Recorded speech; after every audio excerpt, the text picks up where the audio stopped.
Thank you very much, sir. Now it is my honor and privilege to invite the chief guest of this conference, Professor Dr. Syed Sibtul Hasnain, President, Pakistan Medical and Dental Council, to kindly address the audience. Professor Syed Sibtul Hasnain. As-salatu wa salamu ala khatamun nabiyyin.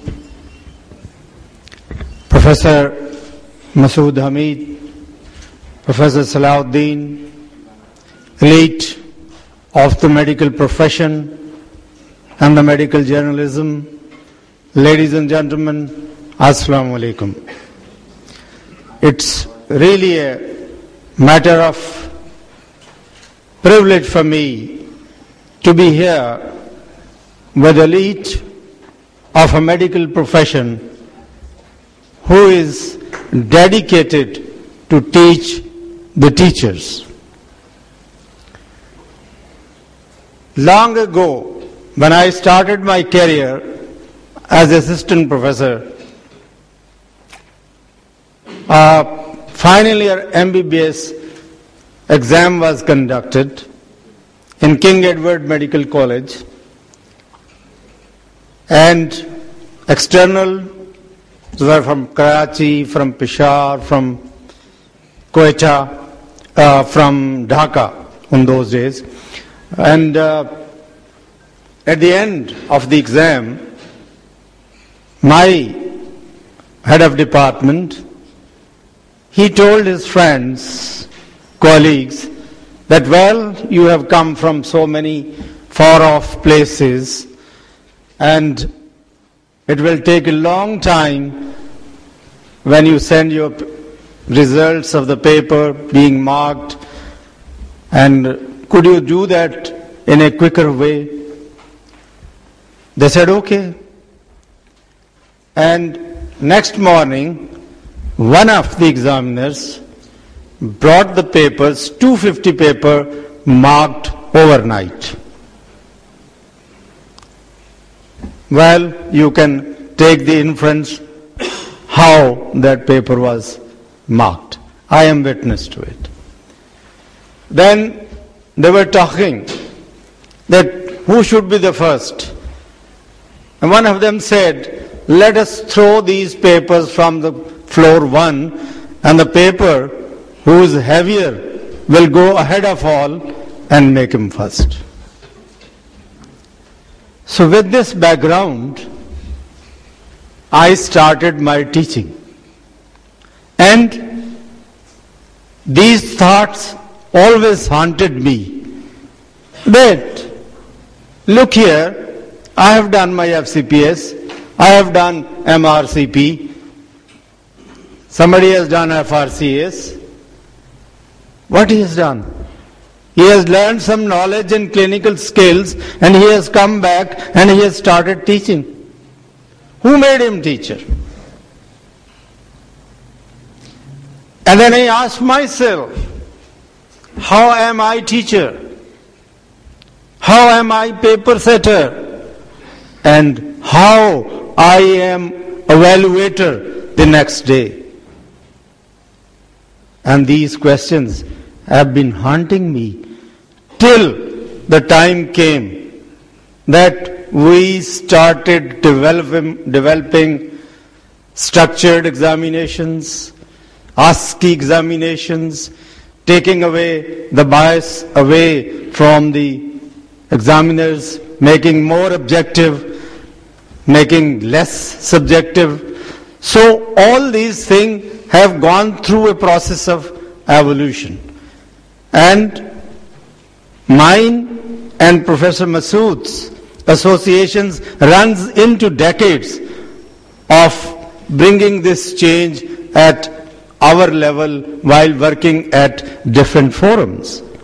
But when as we are together now in PMDC, we thought that let us now do something that at least we should set up some basic principles of medical education, that how the medical education should be in Pakistan. Our Act says laid down minimum minimum possible requirements or criteria for teaching, uniform criteria in the country. But it doesn't lay down the upper limit. So you can have a minimum, but if you want to go high, you can go high as much as possible. When I go to outside world, this question used to be asked to us: how do you teach? How do you assess? And in the beginning of my president's career, I couldn't answer them well. But then gradually, we developed all these things, and now by the grace of God, I can tell them that what we are doing now.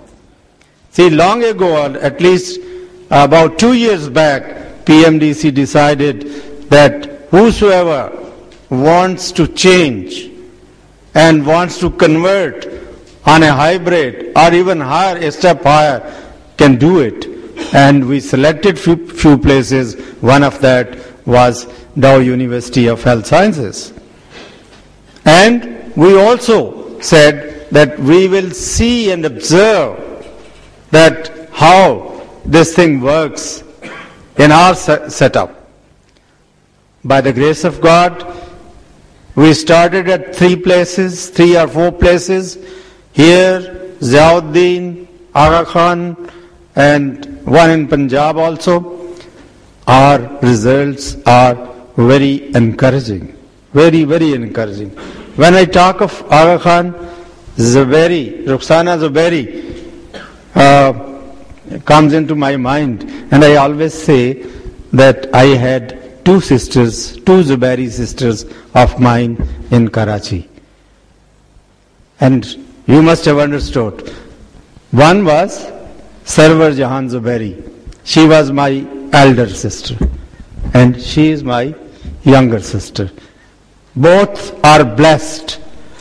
She was also a blessed lady who worked very hard for research in Pakistan, and she is also doing her job. So, coming to my point, that medical education today is a highly scientific method or scientific subject. More scientific, I would say, than the science we say. Because we are faced so much, the problem is so high that we lack the human resource. It's pity to say that so many years, about 6 decades have passed, and we have not thought about developing departments of medical education into the institutions. We were not imparting the postgraduate qualification to them, as has been mentioned by Professor Masood Hamid, that now that thing is coming up, and Professor Majid told me that he spent 36 lakhs of rupees for getting a master's. And now that is being done at your doorstep.